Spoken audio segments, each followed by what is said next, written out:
जो वाटाघाटीचा प्रकार म्हणजे ॲक्च्युअलमध्ये ही एक टोटल कॉन्स्पिरन्सी आहे. खरंच बघितलं तर सर्व नियमांच्या अधीन राहून कोविड काळामध्ये असलेल्या अधिकारी जे अतिरिक्त आयुक्त होते त्यांनी त्यांच्या अधिकारामध्ये राहून मे स्पर्श हॉस्पिटल यांनी रामस्मृती आणि हिरा लॉन्स याची पूर्ण तयारी करून ठेवलेली होती.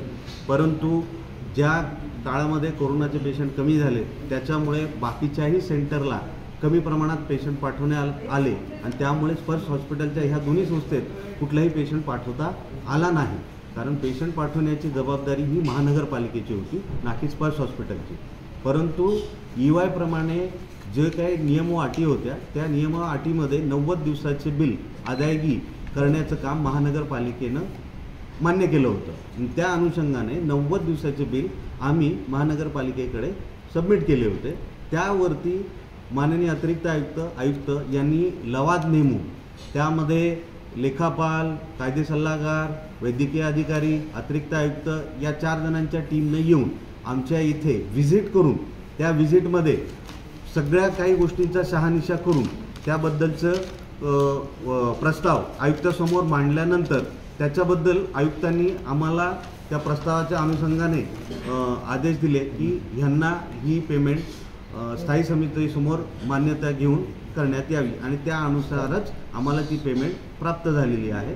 फक्त काही कॉन्स्पिरन्सीचा भाग म्हणून त्याच्यावरती मुख्य वैद्यकीय अधिकारी यांचा अहवाल माननीय डॉक्टर अनिल के रॉय यांनी 6/11/2020 शेवटी दिलेला प्रस्ताव जे की 9/9/2020 पासून ते त्या पदावरती नव्हते, त्यांचे अधिकार पूर्ण काढून घेण्यात आले होते. ते का काढून घेण्यात आले होते त्याची पूर्ण कारणमीमांसा फार वेगळी आहे.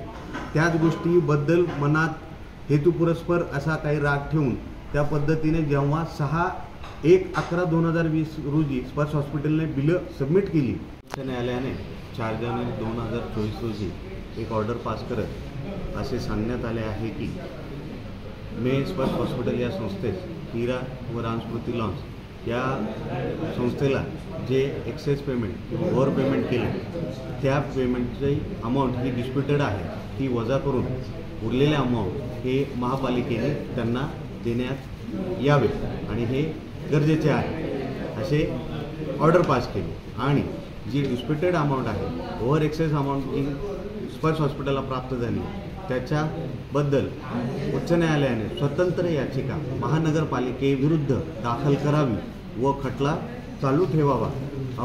या खटल्याच्या अनुषंगाने की आमच्याकडे हे अधिकार राखून ठेवला आहे की जी आमची अमाऊंट जी त्यांच्याकडे उर्वरित राहणार आहे ती वसुलीचा आदेश नसून त्या उर्वरित अमाऊंटसाठी आम्हाला ती न्यायालयीन लढा लढण्याची त्यांनी मुभा दिलेली आहे. त्याच अटीवरती आम्हाला बिलं अदा करण्याचा आदेश दिला. टोटल अमाऊंट किती आहे, किती तुम्हाला दिलेली आहे आणि किती दे करताय? 5,93,649 रुपये ही आमची अमाऊंट महानगरपालिकेला देय आहे.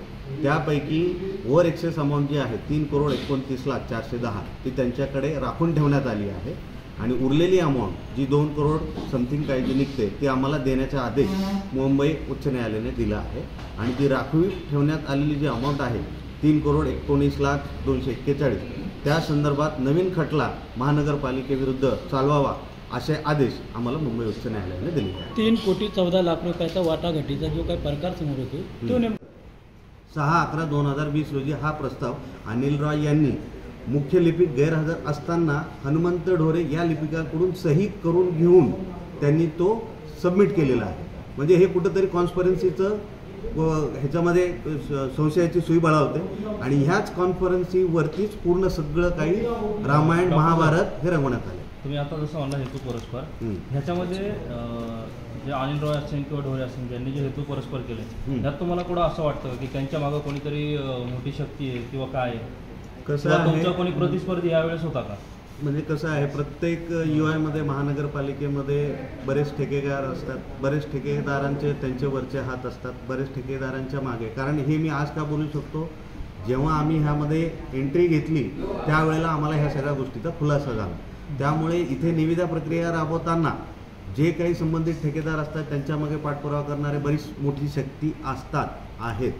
आम्हाला त्याचा अनुभव आला आहे म्हणून आजपर्यंत आम्ही त्या गोष्टीचं फेस करतो आहे. ह्याच्यात तुम्हाला प्रतिस्पर्धी कोण होतं ज्यावेळेस तुम्ही ठेका घेतला? ॲक्च्युअलमध्ये प्रतिस्पर्धी म्हणून संस्था ही वेगळी असते आणि मागची शक्ती ही वेगळी असते. ह्याच्याबद्दलचं सखोल चौकशी करून आता तुमचं त्याबद्दलची काय म्हणणं आहे? मग Finally. तुमचा संशय कोणावर बळावतो? कारण पालिकेने जरी हे केलेलं असलं हम्म. तर तुमच्या विरुद्ध जरी हे जरी होत असलं हम्म. तरी पुढचे जे ठेकेदार आहेत त्याच्या मागची कोणती शक्ती आहे? कारण ह्याचा कुठं राजकीय परामर्श कुठंतरी लाभतोय का, कुठं दिसतोय का? नाही. कारण येणाऱ्या राजकीय वातावरणामध्ये हा मुद्दा निघलेला आहे. हो नाही, नक्कीच ह्याला दोन बाजू आहेत. ह्याला एक राजकीय बाजू आहे आणि एक ह्याला ठेकेदाराची बाजू आहे. म्हणजे ह्याच्याबद्दल आमच्याबद्दल आम्हाला एवढं काही ज्ञान नाही आहे त्या गोष्टी बाबतीत. आम्ही फक्त एवढंच सांगतो की बाबा ह्या काहीतरी गोष्टी आहेत, ह्या गोष्टीचा छडा तुम्ही लोकांनी लावला पाहिजे. पत्रकार तुम्ही आहात. कारण तुम्ही कोणावर तरी संशयाचे बळी दाखवले नाही, तर आम्ही आम्हाला असं कसं कळणार? कोणाबद्दल काही बोलूच शकत नाही, कारण आम्हाला त्याच्याबद्दल ज्ञानच नाही आहे ना, सज्ञान नाही आता आहे. फायनली तुमचे आमचं फायनली हेच मत आहे की बाबा गेल्या 30 वर्षापासून जे स्पर्श हॉस्पिटलची नाहक बदनामी चालू आहे हं. ती पूर्णपणे थांबावी. स्पर्श हॉस्पिटलची बाजू पूर्णपणे जनतेसमोर यावी आणि स्पर्श हॉस्पिटलची जी उर्वरित थकीत बिले आहेत ती ज्या राखून ठेवलेली आहे ती लवकरात लवकर द्यावी. जर आम्हाला न्यायालयाने आमचा हक्क राखून ठेवला आहे तर आम्ही न्यायालयात जाणार, व्याजासकट पूर्ण रक्कम आम्ही वसूल करणार आणि वसूल कशा पद्धतीने होते आणि त्याची ऑर्डर कोण देतं हे तुम्ही पुढच्या भविष्यकाळात बघून घ्याल. कारवाई म्हणजे अगोदर आम्हाला जी काही गोष्टी झाल्या त्याच्याबद्दलचे तथ्य असणारे पेपर आमच्याकडे नव्हते. त्याच्याबद्दल महानगरपालिकेकडून दिलेले हे उत्तर ह्या 2 तारखेच्या पत्रामध्ये आत्ता आलं. मागच्या 2 वर्षामध्ये ते आम्हाला कधीही प्राप्त झालेलं नव्हतं.